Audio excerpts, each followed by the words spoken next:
Our lesson this morning is picking up the mantle. It comes from 2 Kings chapter 2 and verse 9. We will be in that vicinity of Scripture in just a moment.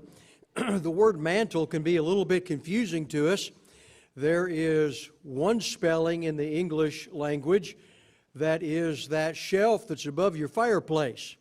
We're not picking up that mantle today, so you don't need your gloves. But there's another spelling of the word mantle, and that is an article of clothing. It would be a sleeveless garment worn around the shoulders of whatever length, and an outer garment. And that is the kind of mantle that we're talking about this morning.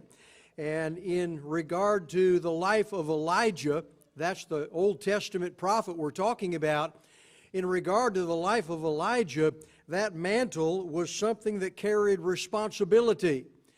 It was an article of clothing that was left behind when the prophet went up toward the heavens. And that article of clothing, that mantle, was the only thing that was left behind of him. And Elisha picked it up. And in doing that, he was picking up responsibility. He was picking up authority. And he was picking up a work to be continued. And so we're talking about picking up the mantle today. There's something I want you to notice with me about Elijah. The king of Israel is injured. He fell through a lattice work of some kind. And he was injured and on his sick bed. And he sent messengers to go inquire of the god of Ekron. That's an idol god. And he sent them to go inquire of this idol god how he was going to do about his well-being. Is he going to get healed from this or not? And God tells Elijah about it, and he tells Elijah, I want you to go intercept these messengers from the king. I want you to go intercept them and turn them back toward the king with this message. And the message is, you're going to die because you didn't inquire of the true and living God, the God of Israel, because you sent them to inquire of the god of Ekron, this idol god. You're not going to recover. You'll never come down from that bed, and you're going to die. And so they go back to the king of Israel, and they tell him what the report is. And the king's really curious, and he said, tell me about the guy who told this to you. Who was he? What did he look like? And 2 Kings chapter 1 and verse 8, they answered him, he was a hairy man, and with a leather girdle bound about his loins. And the king said, it's Elijah the Tishbite. That's exactly who that is. He recognized him by that description. He's a hairy man, and a hairy man might be in regard to his general appearance, but it might have something to do with that mantle. It might have something to do with that outer cloak garment that he was wearing, that it may have been a hairy kind of a thing.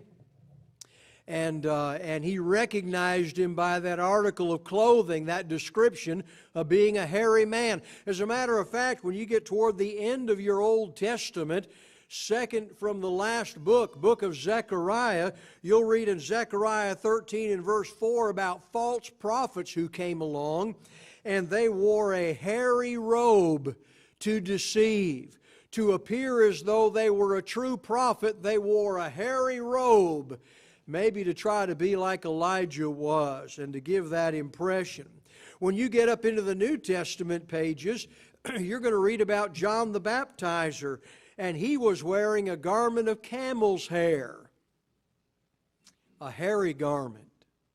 And he would come and he would be like Elijah. He would be in that appearance. He would be in that purpose.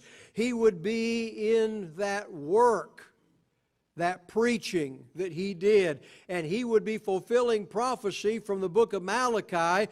He would be a New Testament kind of Elijah that would come before Jesus entered into his public ministry. So when you think about Elijah, you think about a hairy man, maybe having to do with the mantle that he wore, with responsibility, authority, and a particular kind of work as a spokesman for God. And God needs servants in every generation. He needs people who will speak forth His truth and to do that in the way it was intended. Will you be one who will pick up the mantle?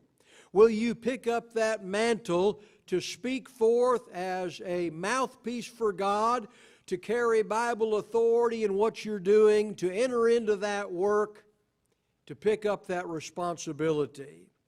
Our outline this morning is rather simple. Point number one, God's servants grow weary. They age, the work is long, it lasts their entire life, and they grow weary. And there might be some of those who are growing weary in our midst today. You might be one of those who's been involved in working for the Lord for a lot of years. And you may be at a point of life where you're growing weary. Point number two, finding God's servants in the next generation. We always need to be working on the next generation to pick up the mantle. And there might be some, there should be some, there are some in the pews this morning who are of that next generation. Will you pick up the mantle? Will you walk side by side with those involved in the work, and will you learn how to do it, and will you continue it with them and beyond them? And then point number three, and we're going to finish our lesson with this morning. What if you had one wish? And oh, isn't that full of potential? If you had one wish, one request, what would it be? So let's start with the weary servant of the Lord. And we're in 1 Kings chapters 18 and 19. And we could spend a long time talking about the activities of Elijah. He was a colorful character, and there's a lot going on with him. His ministry is during the reigns of Ahab and Ahaziah, kings of the northern kingdom of Israel. He's had several run-ins with them. He's also had some run-ins with the king of Aram, a foreign nation. He is the one who would stop and start the rain again through prayer. There's actually a reference to that in James chapter 5 that's encouraging us about the effectiveness of prayer in our own lives. Elijah was a man just like us, and he prayed and the rain stopped. And then he prayed again and the rain started up again. Be a person of prayer. Understand that when you pray, God listens and there's activity that happens in heaven. Prayer is powerful. Elijah was a man of prayer in that way. He, through God, creates a never-emptying jar of flour and flask of oil. During a drought, during a famine, when there's no food to be found, he's able to come to a house and in the power of God create a jar that the flour just never runs out. And the oil in the flask never runs dry. He raises a widow's son from the dead. He's victorious over 450 false prophets of Baal at Mount Carmel. He has a run-in with King Ahab several times, and his victory in that. He's able to part the waters of the Jordan River miraculously and walk across on dry ground. He's known for his ability to be here and to be there through the Spirit of the Lord. In other words, to disappear from this place and appear in that place. And so he is quite the prophet of God. 1 Kings chapter 19. We see how weary and wore down he has become. Remember, God's servants grow weary. The work is long and it can be difficult, and it can cause one to feel alone, and one can become tired in the work. He's just defeated 450 false prophets of Baal. He's had a face-to-face encounter with King Ahab. Through all of that, he did well. In the next chapter, 1 Kings chapter 19, when Ahab's wife, Jezebel, most wicked woman, when she hears about what he's done to those prophets, She puts a hit out on him and tells him he has 24 hours. By this time tomorrow, your life is going to be like their life. As you kill them, I'm going to kill you. And she puts a hit out on him, and it's going to take place within the next 24 hours. And Elijah begins to run, and he's running for his life. And if you were to take from where he is to where he goes to Beersheba, as we say the crow flies, it's about 90 miles. This guy's at a dead run, and he's heading south. He's heading out of the country. And then he goes from there another day's journey into the wilderness, still going south. He's heading out of Canaan land. Then he goes another 200 miles or so to the area of Mount Sinai. He's been traveling total for about a month and a half, running from Jezebel, running from her declaration that he's dead in the next 24 hours. He's been on the run for a month and a half, some 300 miles to get away from her. And that's where God comes to him and speaks to him and says to Elijah, "What are you doing here, Elijah? 300 miles away from the work, 300 miles away from the northern kingdom where he needs to be preaching for God. What are you doing here, Elijah?" And the response in 1 Kings 19:10 is, he said, "I've been very zealous for the Lord, the God of hosts, for the sons of Israel have forsaken your covenant, torn down your altars, and killed your prophets with the sword. And I alone am left, and they seek my life to take it away." God's servants grow weary. And this is the time in his life, later in his life, when we find him just that way. Victory after victory, miracle after miracle, but now he's worn out. And he's afraid, and he feels all alone. And God sends him back to the north country. He sends him back again with these words. In verses 15 and 16, the Lord said to him, "Go return on your way to the wilderness of Damascus. And when you have arrived, you shall anoint Hazael king over Aram. And Jehu, the son of Nimshi, you shall anoint king over Israel. And Elisha, the son of Shaphat of Abel-Meholah, you shall anoint as prophet in your place." God's faithful servants grow old and weary under the load that they carry. And they can feel abandoned. They can feel lonely in the work. And God told Elijah, "I've got 7,000 in Israel who have not bowed the knee to Baal." But where were they? Elijah didn't know anything about them. They weren't there at Mount Carmel with him. They didn't seem to be around when he needed them most. When Jezebel put that hit out on him, they weren't surrounding him and say, "Over our dead body." Where were they all? God's servants grow weary, and none of them seem to be there. Is there something you can do to help? When you see people in the Lord's church who are faithful and working hard and trying the best that they can, and they're there day after day, week after week, year after year, decade after decade, is there something you can do to help? Are you one of those faithful ones, but are you in the background somewhere? Can you come up to the forefront? Can you walk beside them? Can you help in the work? Can you learn how to do it and do it with them? Is there something you can do to encourage God's faithful servants? Now let's talk about finding those servants of God in every generation. We want to follow Elijah. He is going northward. We're up to verses 19 through 21. "So he departed from there and found Elisha, the son of Shaphat, while he was plowing, with 12 pairs of oxen before him, and he with the 12th. And Elijah passed over to him and threw his mantle on him.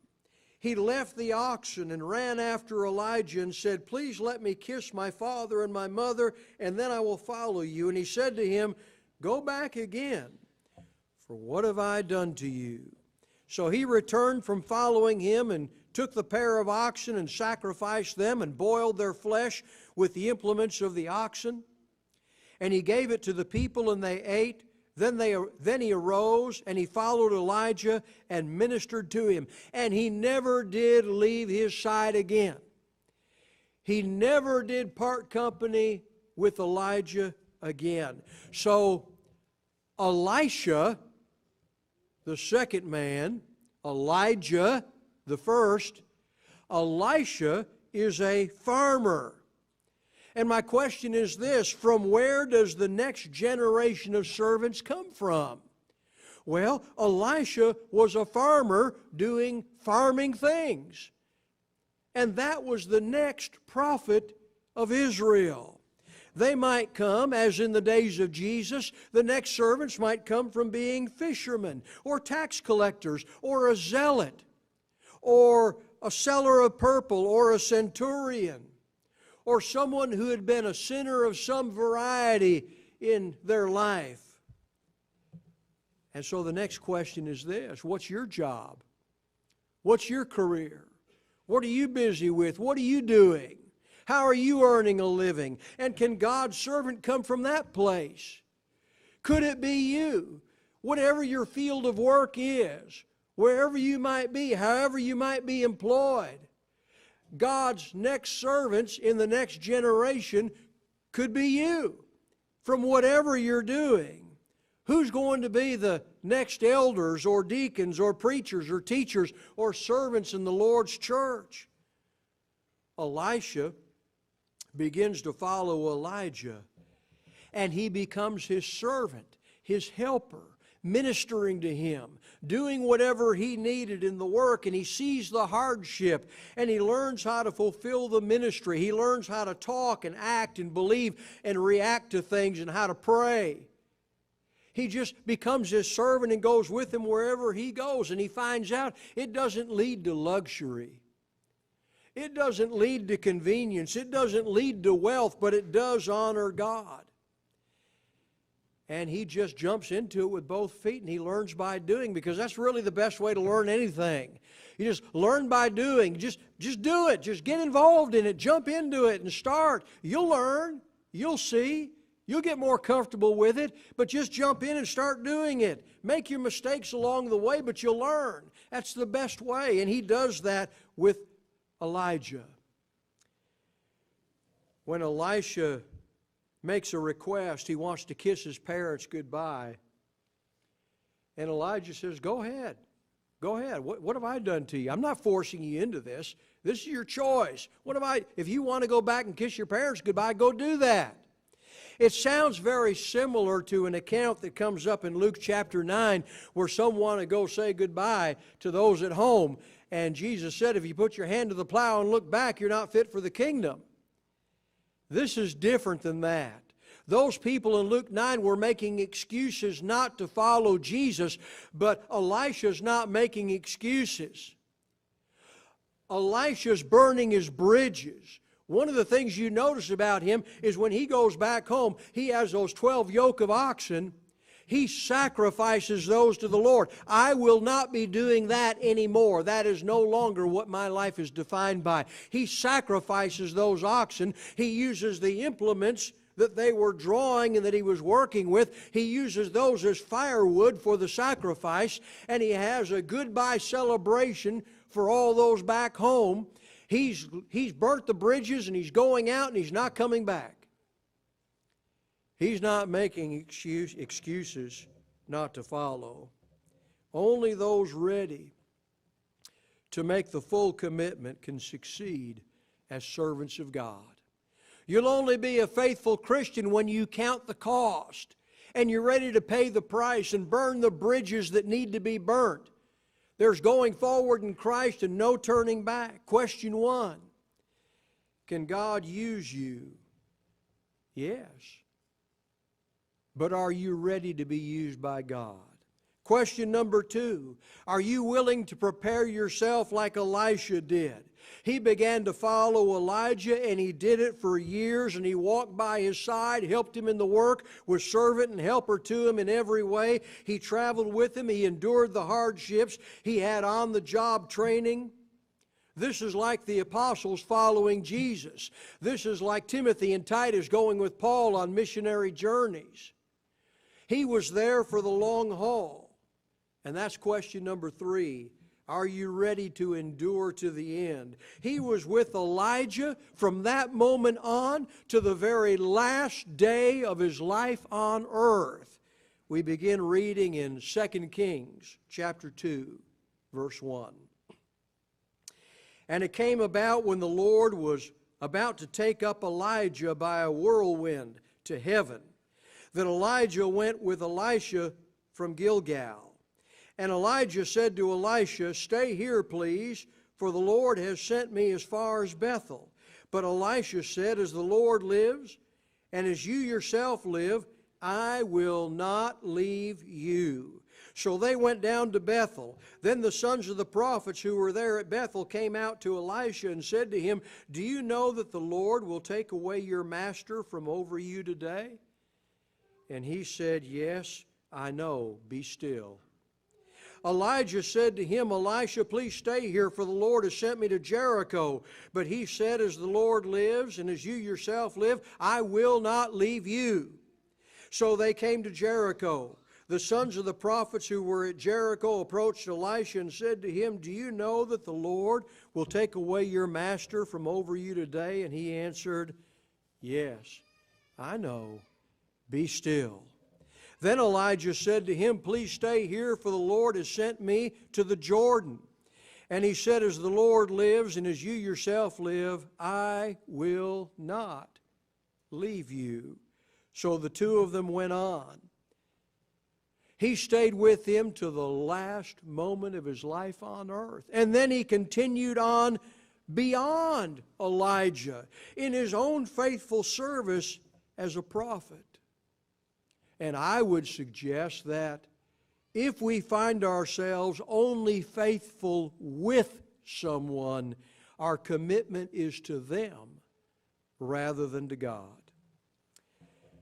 The servants of the next generation are sitting in these pews. Hear the babies cry.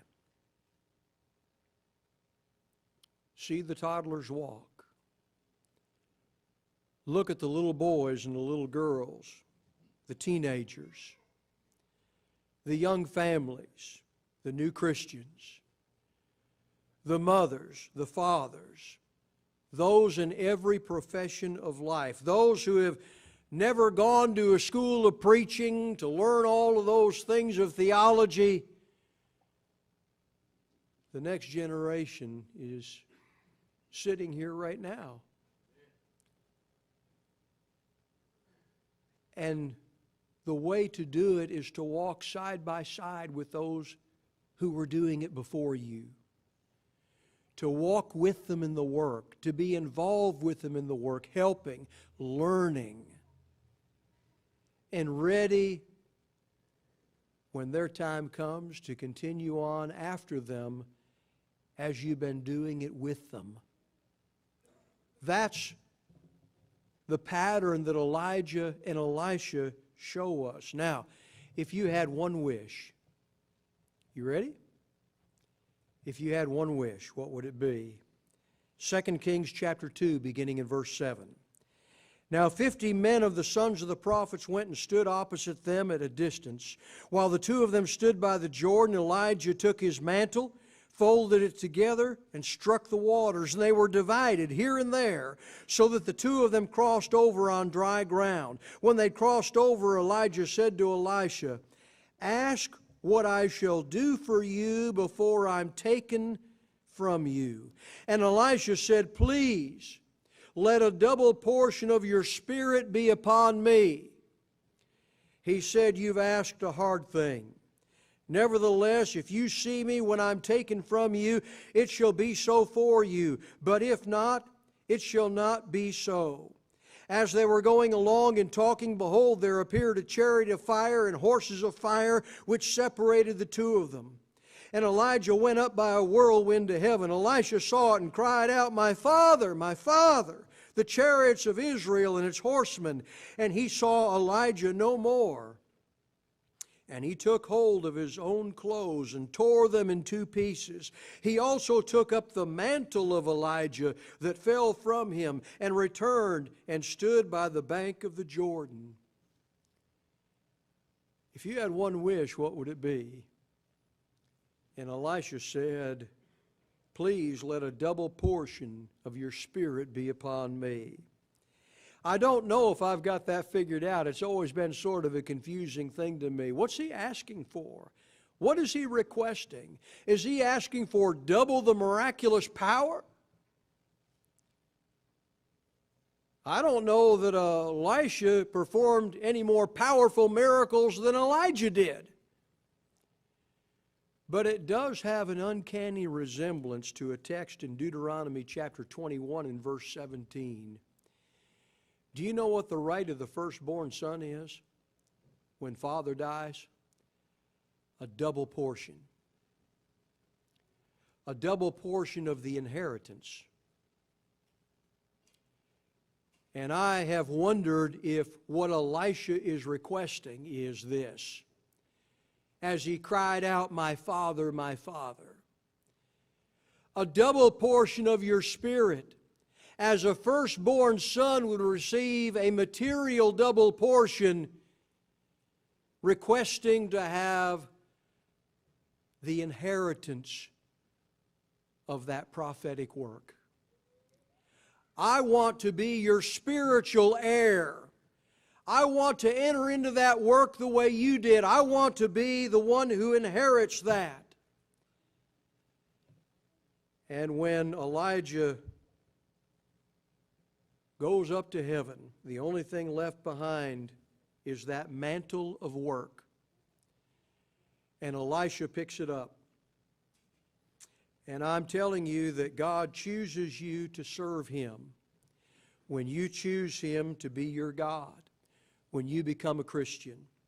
He wants you to be an active and courageous voice for Him. Will you wrap yourself in the mantle of God? That responsibility, that work, that Bible authority, will you wrap yourself in it?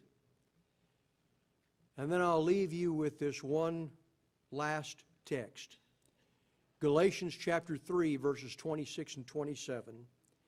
For you are all sons of God through faith in Christ Jesus. For all of you who were baptized into Christ have clothed yourselves with Christ. And there is our mantle. Will you clothe yourself with Christ and enter into the work? If we can help you, assist you in Christ this morning, we invite you to come while we stand and sing.